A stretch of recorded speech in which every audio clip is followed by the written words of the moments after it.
Hello students, defer to officer YouTube channel में आपका बहुत बहुत स्वागत है।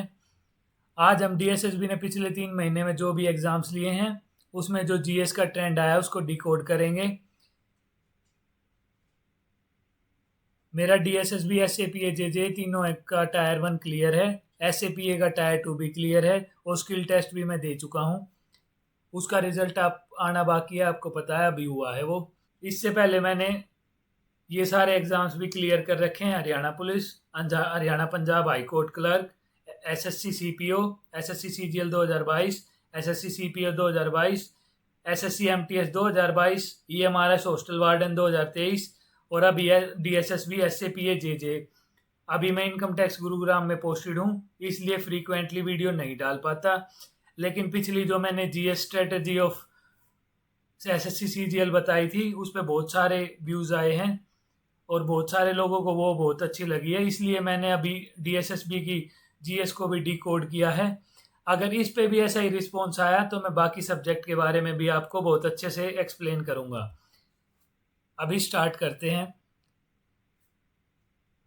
ये देखिए, this is the list of subjects: history, geography, polity, economics, physics, chemistry, biology, static GK और करंट इशू। 20 नंबर के आपके ये सब्जेक्ट आते हैं। हमारा टारगेट 20 में से 20 लेने का नहीं है, क्योंकि जीएस बहुत ही ज़्यादा वास्ट सब्जेक्ट है। 20 में से 20 हम नहीं ले पाते। लेकिन अगर मैंने जो भी टॉपिक बताए हैं आप लोगों ने वो अच्छे से कर लिए तो आपका 15+ मार्क्स आसानी से आ जाएगा। सबसे पहले इकोनॉमिक्स की बात करते हैं। इकोनॉमिक्स से डीएसएसबी में ज़्यादा क्वेश्चन नहीं आते, समटाइम्स एक क्वेश्चन देखने को मिल जाता है। रिसेंट टाइम्स में इकोनॉमिक्स से एक क्वेश्चन पक्का देखने को मिल रहा है, इसलिए इसको छोड़ के नहीं जा सकते। ये 8 टॉपिक हैं, इन्हीं में से आपका एक क्वेश्चन आ जाएगा। तो पहला टॉपिक क्या है? Basic macro and micro economics. आपको इकोनॉमिक्स के बहुत ही बेसिक पढ़ना है, जैसे who is father of macro economics, who is father of micro economics, what is macro economics, what is micro economics. 5 year plans किस किस डेट को आए थे, किस ईयर में आए थे, और पीएम कौन था। टारगेट वगैरह याद मत रखना, और मतलब किस पीएम के अंडर आए हैं। Concept of demand and supply, ये भी एक इकोनॉमिक्स का कंसेप्ट होता है। जीडीपी, जीएनपी, एनएनपी, इसके बेसिक फॉर्मूले, कैसे निकाली जाती है, क्या होती है, किसको इंक्लूड करते हैं, किसको एक्सक्लूड करते हैं। Indian banking system and terms related to Indian banking system. Nationalisation of banks, किसने किया, कब किया। नेशनल बैंक कौन से हैं, सरकारी बैंकों के बारे में पढ़ना है, और उनका मोटो, टैगलाइन होती है ना बैंक्स की, वो। इंडिया की फिस्कल पॉलिसी क्या है, कौन डिसाइड करता है। बजट रिलेटेड जो बेसिक क्वेश्चन होते हैं, जैसे बजट डेफिसिट क्या होता है या फिर प्राइमरी डेफिसिट क्या होता है, ये सब आपको पता होना चाहिए। इम्पोर्टेंट इंस्टीट्यूशंस जैसे कि नाबार्ड, सेबी, इनके बारे में आपको पता होना चाहिए। आरबीआई, इनका हेडक्वार्टर कहाँ है और बस कब फॉर्मेशन हुई, इतना ही। और बैंकिंग की कुछ टर्म्स हैं, जैसे कि एसएलआर क्या होता है, सीआरआर क्या होता है, अब कितना चल रहा है, रेपो क्या होती है, रिवर्स रेपो क्या होती है, अब कितनी चल रही है। और करंट में इकोनॉमिकल डेवलपमेंट्स क्या हुई हैं, जैसे सरकार कोई न्यू टैक्स रिजीम लेके आई है या कोई नई पॉलिसी लेके आई, उसके बारे में पढ़ लो। बस इतना इनफ है इकोनॉमिक्स के लिए। नेक्स्ट सब्जेक्ट, अब बात करते हैं हिस्ट्री की। हिस्ट्री आपको पता है बहुत बड़ा सब्जेक्ट है, इसको पूरा कर पाना बहुत ही मुश्किल है। लेकिन डीएसएसबी ने जहां से एक भी क्वेश्चन पूछा है ना, वो भी मैंने इसमें इंक्लूड किया है। अगर आपने ये टॉपिक अच्छे से कर लिए तो 3 से 4 क्वेश्चन हिस्ट्री के आते हैं, उसमें से आप 3 के 3 या 4 के 4 क्वेश्चन आराम से कर पाओगे। सबसे पहले एंशियंट हिस्ट्री में इंपॉर्टेंट प्री हिस्टोरिक साइट्स, जैसे कि मेहरगढ़ हो गया। उसके बाद main sites of Indus Valley Civilisation, जैसे हड़प्पा, मोहनजोदड़ो, बनावली, लोथल और कालीबंगा, और 2-3 याद कर लेना जो इम्पोर्टेंट हैं और इंडिया में हैं। सिर्फ इंडिया से बाहर की मोहनजोदड़ो को याद रखना है, बाकी सिर्फ इंडिया वाली, क्योंकि डीएसएसबी ने इंडिया से बाहर की साइट्स के बारे में क्वेश्चन पूछा ही नहीं है। तीसरे नंबर पे आते हैं महाजनपद। 16 महाजनपद है, उनमें से जो इंपॉर्टेंट महाजनपद है नॉर्थ इंडिया वाले वो और उनकी कैपिटल। और सबसे इंपॉर्टेंट महाजनपद है मगधा महाजनपद। और ये कौन कौन सी डायनेस्टीज ने इस पे राज किया, कौन फाउंडर था डायनेस्टी का, और कब तक डायनेस्टी चली, लास्ट किंग कौन था। फिर मौर्यन एम्पायर के बारे में अच्छे से पढ़ना है। चंद्रगुप्ता, चंद्रगुप्ता, अशोका, बिंदुसार, इनके बारे में। फिर भारत की जो छठ दर्शन फिलोसफीज है उनके बारे में पढ़ना है। बुद्धिज्म के बारे में अच्छे से पढ़ना है। बुद्धिज्म में ये नहीं कि आप पूरे बुद्धिज्म को डिकोड करने लग जाओ, नहीं, जो मेन इवेंट हुए ना बुद्धा की लाइफ से, जैसे उसको महापरिनिर्वाण कब मिला, एनलाइटनमेंट कब मिला, उसको घर कब छोड़ा बुद्धा ने, ये सारी बातें जो बेसिक बातें हैं बुद्धिज्म के बारे में। और 4 जो बुद्धिस्ट काउंसिल हुए हैं उनके बारे में अच्छे से पढ़ लेना। फिर है जैनिज्म, महावीर जैन के बारे में और फर्स्ट तीर्थंकर के बारे में, इनके सिंबल, इनको कैवल्य कहाँ मिला, ये सारी डिटेल्स। और हीनयान और महायान में कब बुद्धिज्म डिवाइड होया, कैसे हुआ, ये भी। अलेक्जेंडर का इन्वेजन अच्छे से पढ़ लेना। और एंशियंट बुक्स वो किस लैंग्वेज में हैं, उनके राइटर कौन है। जैसे शूद्रक ने कौन सी किताब लिखी है, बाण भट्ट ने कौन सी किताबें लिखी हैं, मालविका अग्निमित्र कालिदास वाली, ऐसी जो इम्पोर्टेंट बुक्स है ना एंशियंट इंडिया की, उनको अच्छे से पढ़ लेना। ये कहाँ मिलेंगी आपको, ये लूसेंट में मिलेंगी। उसके बाद चारों वेदों के बारे में जो इम्पोर्टेंट फैक्ट्स है ना, पुराना कौन सा है, लिखा तो वेदों को भगवान, ऐसे माना जाता है कि वेदों को भगवान ने लिखा है, तो इनके उपनिषद वगैरह आपको ज़्यादा याद करने की ज़रूरत नहीं है। बस एंशियंट इंडिया से आपको इतना ही करना है, जो भी क्वेश्चन आएगा इसी पार्ट में से आपका आ जाएगा। फिर आती है मेडिवल इंडिया की बारी। मेडिवल इंडिया डीएसएसबी के लिए इम्पोर्टेंट है, क्योंकि डीएसएसबी वाले 4 क्वेश्चन पूछते हैं ना, तो उसमें से 2 मेडिवल इंडिया से होते हैं। मेडिवल इंडिया में भी कहाँ से, दिल्ली सल्तनत। और दिल्ली सल्तनत पे जिस भी डायनेस्टी का राज रहा है, कौन था फाउंडर, लास्ट किंग कौन था। जैसे सबसे पहले मामलुक वंश था, और लास्ट में दिल्ली सल्तनत का लास्ट लोधी वंश से माना जाता है। तो इन सब की टाइमलाइन, किस राजा ने कौन सी पॉलिटिकल और एडमिनिस्ट्रेशन में कौन सी डेवलपमेंट की, वो अच्छे से याद कर लेना। इसके अलावा दिल्ली में जो जो हिस्टोरिकल प्लेसेस हैं, मोन्यूमेंट्स हैं, लोकेशन वाइज उनको भी याद कर लेना, क्योंकि डीएसएसबी एग्जाम दिल्ली से रिलेटेड है और दिल्ली के फैक्ट्स इसमें पूछे जाते हैं। इसके अलावा एंशियंट मेडिवल इंडिया से Sikhism, gurus, Sikh gurus important, Mughal empire बहुत इम्पोर्टेंट है। और मुगल एम्पायर में भी जो मोन्यूमेंट बनवाए हैं ना शाहजहां ने, वो अकबर के बारे में अच्छे से पढ़ लेना, अकबर के नवरत्न के बारे में अच्छे से पढ़ लेना। और मराठों के साथ औरंगजेब तक जिसने भी जो जो संधि की है वो याद कर लेना, और जो जो वॉर की है वो याद कर लेना।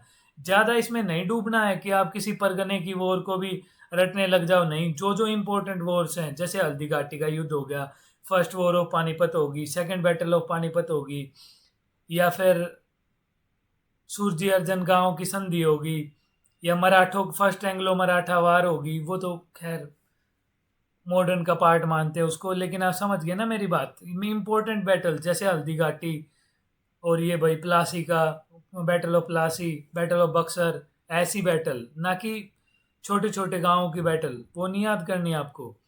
उसके अलावा अब बातें हैं मॉडर्न इंडिया पे। मॉडर्न इंडिया में आपको एडवांस ऑफ यूरोपियन, कौन सी कंपनी कब आई, कहाँ उसने एस्टेब्लिशमेंट की, बस।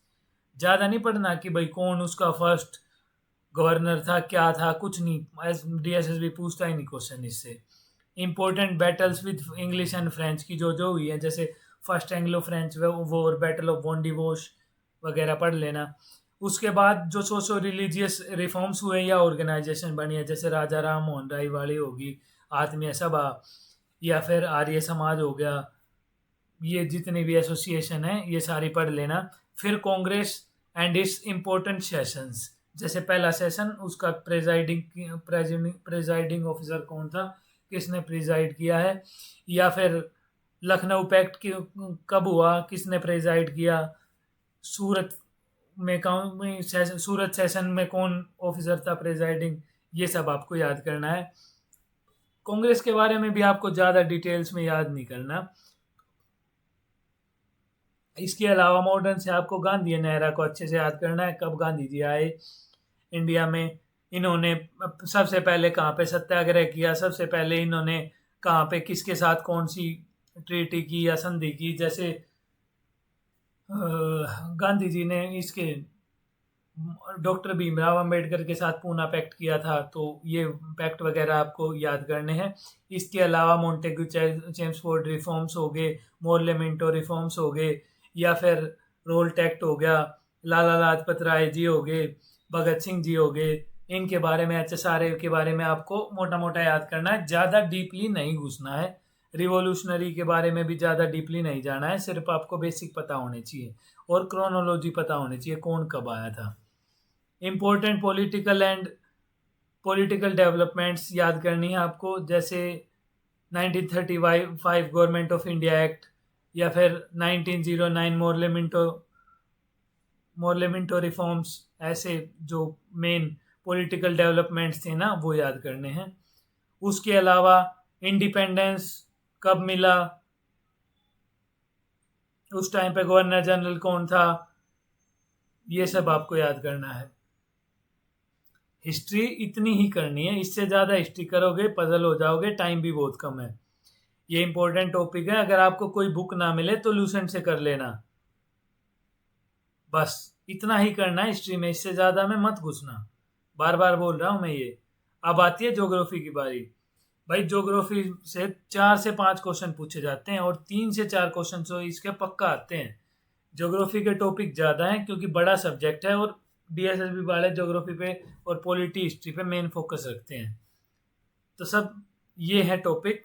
सबसे पहले smallest and largest in the world, mountain range, which mountain is largest, which is smallest, which sea is largest, which is smallest, which continent is largest, which is smallest, which river is largest, smallest river का तो पता नहीं, which desert is largest, which peninsula is largest. तो ये सब आपको, which country is largest, ये सभी आपको पता होना चाहिए। ये भी लूसेंट से कर लेना, क्योंकि ऐसे तो बहुत सारी इन्फॉर्मेशन है। मेन जो स्मॉलेस्ट एंड लार्जेस्ट का सेक्शन है लूसेंट में, वो कर लेना। इसके बाद सोलर सिस्टम एंड प्लैनेट्स, ये आपको अच्छे से याद करना है कि सन कितनी दूर है अर्थ से, मून कितनी दूर है अर्थ से, कितना टाइम लगता है सन के अराउंड अर्थ को रिवॉल्व होने में, मून को कितना टाइम लगता है, कौन से प्लेनेट किस नंबर पे है, क्या क्रोनोलॉजी, एस्ट्रॉइड किसको कहते हैं, मीटियोराइड में क्या फ़र्क होता है, ये सारी डिटेल्स आपको अच्छे से पता होनी चाहिए। किसके सबसे ज़्यादा सैटेलाइट्स हैं, मिशन अर्थ से हमने कौन कौन से मिशन किस किस प्लेनेट पे भेज रखे हैं, ये भी आपको अच्छे से याद करना है। Indian neighbouring countries and there Capitals, Bharat के आसपास के जो भी देश हैं उनकी इंपॉर्टेंट देश की कैपिटल आपको पता होनी चाहिए। करेंसी याद करने की कोई ज़रूरत नहीं है।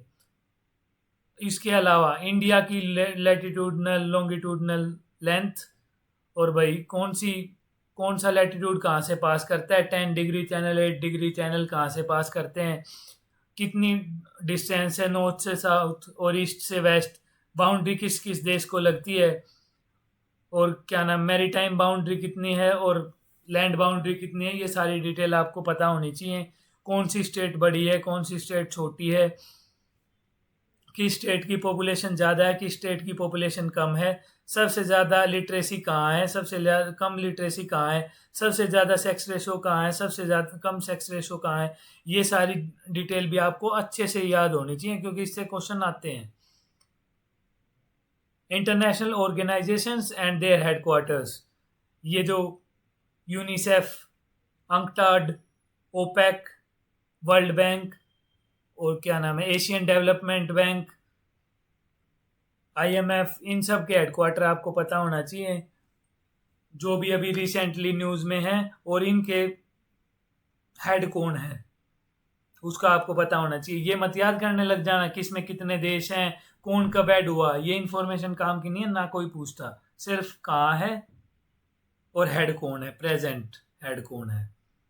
इसके अलावा important mountain ranges of India and world, जैसे रॉकी, एंडीज, आल्प्स और ये हिमालयाज, अरावली, विंध्या, सतपुड़ा, वेस्टर्न घाट, ईस्टर्न घाट, ये सारे नीलगिरी हिल्स, ये आपको पता होनी चाहिए इंडिया की सारी।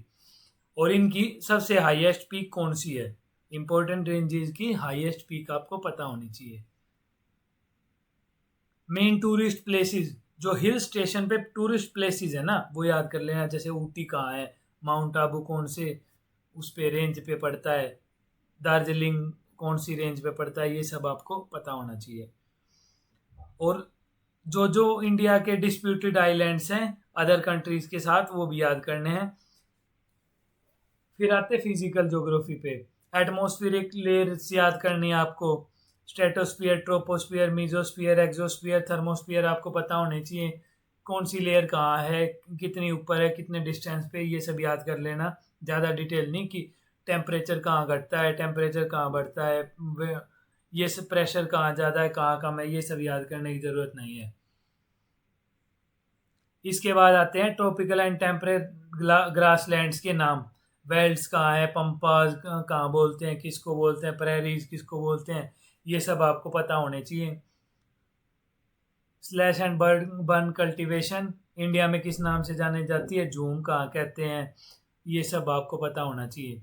14 जो बायोस्फीयर रिजर्व्स हैं उनकी लोकेशन और वहाँ पे मेन एनिमल कौन सा पाया जाता है उसको याद कर लेना। डेट मत याद करना, बेसिक से सबसे पहला याद कर लेना कौन सा है। Delhi and its surrounding state boundary, Delhi के साइड में जो जो स्टेट लगते हैं, हरियाणा और उत्तर प्रदेश, उसकी बाउंड्री कहाँ कहाँ लगती है को ये याद कर लेना, कितनी लगती है ये भी याद कर लेना। यमुना कहाँ से निकलती है और कहाँ से एग्जिट करती है ये भी याद कर लेना। इम्पोर्टेंट पासिस, बोमडीला, खारादुंगला, नथुला, जीपला, जो मेन पास हैं वो याद कर लेना। छोटे छोटे पास याद करने मत लग जाना, नहीं तो परेशान हो जाओगे, बहुत सारे हैं इंपॉर्टेंट पास, जैसे शिपकिला, नथुला, जो सबने सुन रखे, बोमडीला, ये याद कर लेना। हॉट एंड कोल्ड विंड्स और करंट्स, जैसे पेरू करंट हो गया, हम्बोल्ट करंट हो गया, नॉर्थ अटलांटिक ड्रिफ्ट हो गया, और जो भी मतलब करंट हैं, ओशनिक करंट्स हैं या विंड्स हैं, जैसे लू कहाँ चलती है, ये सब आपको पता होना चाहिए, ये याद कर लेना। ये भी लूसेंट से करना, कहीं वर्ल्ड मैप खोल के गूगल से डाउनलोड करके करने लग जाओ, लूसेंट में जितनी दे रखी है वो मोर देन इनफ है। Important lakes of India and world, जैसे लेक सुपीरियर कहाँ है, लेक मिशिगन कहाँ है, वूलर लेक कहाँ है, ये सब आपको पता होना चाहिए, वर्ल्ड की भी और इंडिया की भी, चिल्का लेक वगैरह और लोनार लेक, सब सब पता होनी चाहिए इंपॉर्टेंट लेक्स। इसके बाद आते हैं क्रॉपिंग पैटर्न ऑफ इंडिया, जायद, खरीफ, रबी, तीनों के बारे में, और तीनों में कौन सी फसल बोई जाती है, और उसका टेम्परेचर, रेनफॉल और सोइल, तीन चीज याद कर लेना बस। मेन तो इसमें से यही आता है कि कौन सी फसल किस मंथ में लगती है, कौन सी फसल किस कैटेगरी में आती है, जायद है, खरीफ है या रबी है। अब आते हैं पॉलिटी के बारे में। ज्योग्राफी यहाँ खत्म होगी, इससे ज़्यादा ज्योग्राफी में कुछ नहीं पढ़ना, ये मोर देन इनफ है। अब आते हैं पॉलिटी पे। पॉलिटी से भी 3-4 क्वेश्चन आते हैं भाई, ये भी जो हिस्ट्री ज्योग्राफी जितना इंपॉर्टेंट सब्जेक्ट है। सबसे पहले formation of Indian constitution, who was the, उस सबसे पहले फॉर्मेशन ऑफ इंडियन कॉन्स्टिट्यूशन किसने बनाया, कहाँ से लिया, किस देश से क्या क्या ले रखा है, ये बेसिक फैक्ट है ना, ये सब याद करने हैं। कब बना, कितना टाइम लगा तैयार होने में, और ड्राफ्टिंग कमेटी, जो कमेटी थी, मेन कमेटी थी, उनका अध्यक्ष कौन था, ये भी याद रख लेना। फिर आते हैं नेशनल एंथम, नेशनल फ्लैग के बारे में, जो इम्पोर्टेंट फैक्ट हैं कि कब इसको एक्सेप्ट किया गया, ये सब याद कर लेना। फिर आर्टिकल्स कितने हैं, नंबर ऑफ आर्टिकल्स, शेड्यूल्स की शेड्यूल्स में क्या आता है, और पार्ट ऑफ कॉन्स्टिट्यूशन, तीनों चीज़ आपको याद करनी है। उसके अलावा formation and amalgamation of different states in India, जैसे गोवा कब इंडिया में विलय हुआ,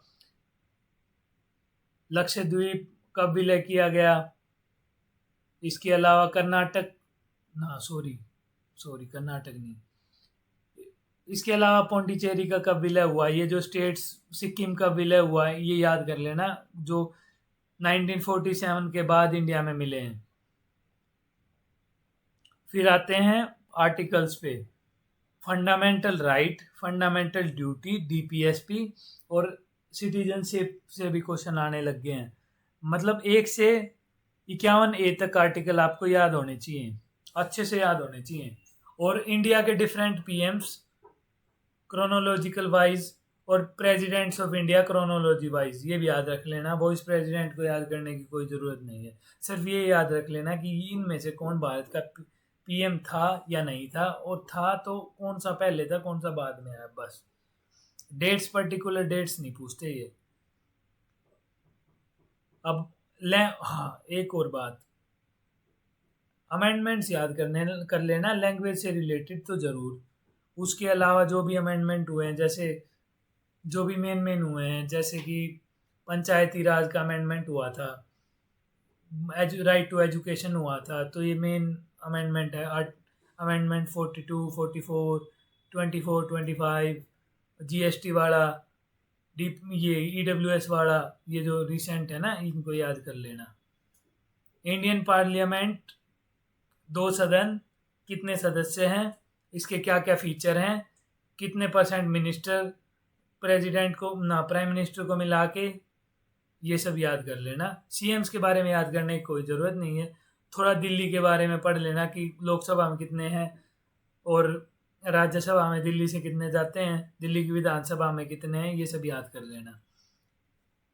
और इम्पोर्टेंट आर्टिकल कहाँ से याद करने हैं आपको, लूसेंट से, उससे ज़्यादा नहीं पढ़ना कहीं से भी, कहीं यूपीएससी वाली किताबें उठा के पढ़ने लग जाओ। इसके अलावा रिसेंटली अपॉइंटेड सीएम, गवर्नर, और अभी जो इलेक्शन हुए थे उसमें कौन जीता है, कितनी सीट्स किसकी आई हैं, और मिनिस्ट्री किसको कौन सी मिली है, ये फैक्ट याद कर लेना। इसके अलावा एनसीटी रिलेटेड फैक्ट्स याद कर लेना, इससे ज़्यादा याद करने की कोई ज़रूरत नहीं है, सिर्फ इतना ही करना आपको पॉलिटी के लिए। अब आते हैं साइंस। साइंस से भी अच्छे खासे 3 क्वेश्चन तो जरूर आते हैं साइंस से। फिजिक्स से कभी कभार क्वेश्चन आ जाता है, कभी एक भी नहीं आता। फिजिक्स का तो आप छोड़ भी सकते हो, कोई ऐसी दिक्कत वाली बात नहीं है। लेकिन जहाँ से आज तक क्वेश्चन आए हैं वो है waves, light and optics. Light and optics में भी वो वेव्स, वो लेंस वाला पार्ट, जिसमें बाइफोकल लेंथ कहाँ यूज होता है, कनकेव लेंस कहाँ यूज होता है, कनकेव मिरर कहाँ यूज होता है, ये वाले क्वेश्चन। एनर्जी कन्वर्जन वाले क्वेश्चन, जैसे मैकेनिकल एनर्जी को हीट एनर्जी में कौन कन्वर्ट करता है, जनरेटर किस एनर्जी को किस में कन्वर्ट करता है, ये वाले क्वेश्चन पढ़ लेना। और मैग्नेटिक फील्ड पढ़ लेना, कैसे जनरेट होती है, लॉ कौन कौन से, बस। इससे ज़्यादा फिजिक्स में कुछ नहीं पढ़ना। अब आगे केमिस्ट्री की बारी। Chemistry in everyday life chapter होता था एक अपना एनसीईआरटी में, ये ढूंढ के एनसीईआरटी में से पढ़ लेना। Metal, non metal and alloy पढ़ लेना। पीरियोडिक टेबल कर लेना, मेंडलीव्स वाली कौन सी थी, ऑक्टेट लॉ किसने दिया, और मॉडर्न पीरियोडिक टेबल, बस इतना ही पढ़ना है। उनकी पूरी डिटेल मत पढ़ना, सिर्फ किसने दी थी। प्रोटॉन, इलेक्ट्रॉन, न्यूट्रॉन कौन लेके आया, किसने खोज की, ये पढ़ लेना एटम के बारे में अच्छे से, बस। फिर माइक्रोब्स जो केमिकल प्रोसेस में यूज होते हैं, जैसे लैक्टोबैसिलस वगैरह, वैसे तो आप बायोलॉजी में पढ़ लोगे इसके बारे में। एसिड बेस साल्ट वाला एक चैप्टर है एनसीईआरटी में, वो पढ़ लेना। Chemical formula of important compounds, ये पढ़ लेना। जैसे बेकिंग सोडा किसको कहते हैं, वॉशिंग सोडा किसको कहते हैं, और कार्बोक्सिलिक एसिड का क्या फॉर्मूला, क्या पीछे लगता है, अल्कोहल का क्या फॉर्मूला है, कैसे क्या पीछे लगता है, ये जो इम्पोर्टेंट है ये पढ़ लेना, ज़्यादा पढ़ने की जरूरत नहीं है, क्योंकि इसमें से कभी कभार क्वेश्चन आता है, कभी नहीं आता। मेन क्वेश्चन आते हैं बायो से। सेल पढ़ना अच्छे से, ब्लड पढ़ना, ह्यूमन ब्लड बहुत अच्छे से पढ़ना इसको। इसके अलावा एनिमल किंगडम पढ़ना अच्छे से, ये भी एनसीईआरटी से या लूसेंट से पढ़ सकते हो आप, ज़्यादा डिटेल में कुछ नहीं पढ़ना आपको, सिर्फ बेसिक इन्फॉर्मेशन। डेफिशिएंसी डिजीज, जैसे विटामिन ए की कमी से क्या होता है, बी की कमी से क्या होता है, सी की कमी से क्या होता है, डी की कमी से क्या होता है, फैट सोल्यूबल विटामिन कौन से हैं, वाटर सोल्यूबल विटामिन कौन से हैं, ये सब आपको अच्छे से करना है। इसके अलावा ह्यूमन फिजियोलॉजी, जैसे लीवर के बाद कौन सा पार्ट आता है, डाइजेस्टिव सिस्टम के कौन कौन से पार्ट हैं, किडनी के कौन कौन से पार्ट हैं, लीवर कहाँ पे, वो किस सिस्टम का पार्ट होता है, सिर्फ ये बेसिक इन्फॉर्मेशन, इससे अलावा कुछ नहीं। साइंस हो गया आपकी। अब आते हैं स्टैटिक जीके पे। सबसे ज़्यादा क्वेश्चन स्टैटिक जीके से ही आते हैं, और मैंने डिकोड किया है, सिर्फ इन्हीं टॉपिक से स्टैटिक जीके में क्वेश्चन आते हैं। एक आधा क्वेश्चन तो आपका रह जाएगा ये पढ़ने के बाद भी, लेकिन अगर 6 क्वेश्चन आए ना स्टैटिक जीके से, तो ये करने के बाद आप 4 क्वेश्चन आसानी से कर पाओगे। 6 महीने की करंट पढ़नी है आपको, जनवरी से लेके, और अब कौन सा अगस्त चल रहा है ना, अगस्त तक की करंट पढ़ लेना। अवार्ड्स पढ़ने आपको, उसमें करंट में किस किस को क्या क्या अवार्ड मिले, पद्मश्री वगैरह, या फिर ये ऑस्कर वगैरह किसको मिला है, नोबेल किसको मिला है, ये पढ़ लेना, ज़्यादा अवार्ड नहीं पढ़ने। अभी ओलंपिक चल रहे हैं, ओलंपिक के बारे में पढ़ लेना। किसी डांसर को कोई अवार्ड मिला है, जो शास्त्रीय डांसर होती है ना, वो वाले डांसर, क्लासिकल डांस वाले डांसर्स को कौन सा अवार्ड मिला है। गवर्नमेंट में किसी देश के साथ कोई ट्रीटी की है वो, नई कोई बुक लॉन्च हुई है उसके बारे में, उसका ऑथर, कोई नया स्पेस मिशन हो, या फिर इसमें लिखना भूल गया मैं, कोई मिलिट्री एक्सरसाइज वगैरह हुई हो, उसके बारे में पढ़ लेना। सिर्फ करंट में यही टॉपिक आते हैं। या फिर कौन सा नया डे कब मनाया गया है इस साल अगस्त तक। इसके बाद आते हैं स्टैटिक जीके पे। स्टैटिक जीके में पढ़ने को बहुत कुछ है, बहुत कुछ है, इतनी है ये तो भाई ये ख़त्म ही नहीं हो सकती। लेकिन जहाँ से क्वेश्चन आते हैं वो ये 5 ही हैं। मतलब अगर स्टैटिक से 4 क्वेश्चन आए तो उनमें से 3 क्वेश्चन इन्हीं 5 टॉपिक से आए होंगे। सबसे पहले गेम्स, पर्सनैलिटीज़, ग्राउंड मेजरमेंट, मतलब हॉकी का ग्राउंड कितना बड़ा होता है, स्टिक की लंबाई क्या होती है, ये अच्छे से कर लेना। क्रिकेट का ग्राउंड कितना बड़ा होता है, कितने प्लेयर होते हैं, खो खो में कितने प्लेयर होते हैं, बॉल का किस गेम में बॉल का कितना वेट होता है, ये सब भी आपको अच्छे से याद करके जाना है। Famous Indian related to dance music, ये मोस्ट इम्पोर्टेंट है। अगर स्टैटिक जीके आपको कहीं से नहीं आ रही तो आप परमार सर की क्लासेस पढ़िए यूट्यूब पे, वहाँ से कर सकते हैं। उन्होंने ये सारी चीज़ें यूट्यूब पे डाल रखी है। First in India and world, इसको आपको लूसेंट से करना है।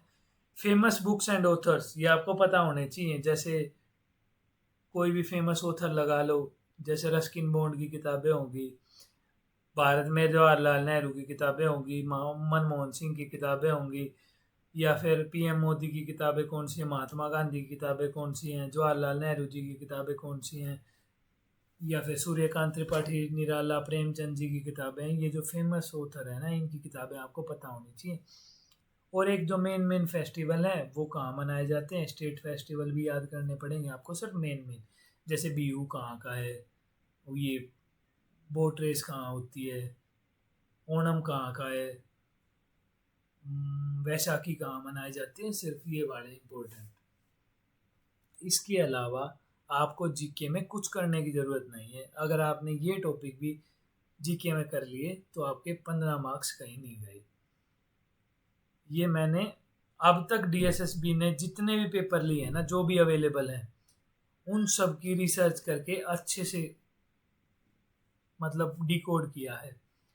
अगर आप दूसरे सब्जेक्ट्स की भी ऐसी डिकोडिंग देखना चाहते हैं और सीजीएल की तैयारी कर रहे हैं, तो मैंने वीडियो डाल रखी है, उसमें हर सब्जेक्ट को कहाँ से क्या पढ़ना है, कितनी वेटेज है, उसको आप मेरे चैनल पे जाके देख सकते हैं। और डीएसएसबी की दूसरे सब्जेक्ट्स की भी ऐसी वीडियो चाहते हैं तो कमेंट बॉक्स में कमेंट करें। इस वीडियो को ज़्यादा से ज़्यादा लाइक शेयर करें। अगर इस वीडियो पे अच्छा रिस्पॉन्स आता है तो मैं बाकी सब्जेक्ट की भी नई वीडियो लेके आऊँगा। Thank you.